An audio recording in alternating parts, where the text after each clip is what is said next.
This case is related to the marionettes that I spoke of.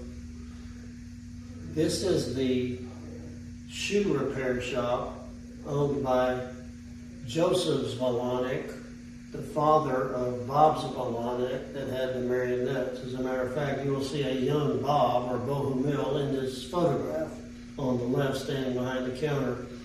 You will also see in this photograph the canvas backdrop that you see in the back of the marionettes. It was hanging in his shop. He was a shoe guy, shoe repair shop. He had the OK Shoe Repair Shop here in Temple. To my right, you have more Croy, more Moravian, more not as fancy, I guess you could say.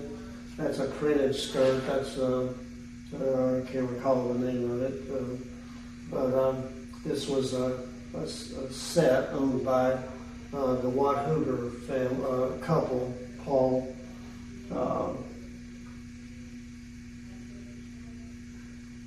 Paul and Dorothy wore those.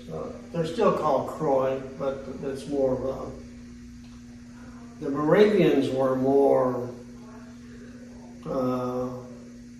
agrarian, agriculture people. But not to say that there's not fancier Croy for the Moravian areas, because there certainly are. But this is just a different style of Croy. You've got the leather shoes that lace up. This is more of a more humble, I guess you could say.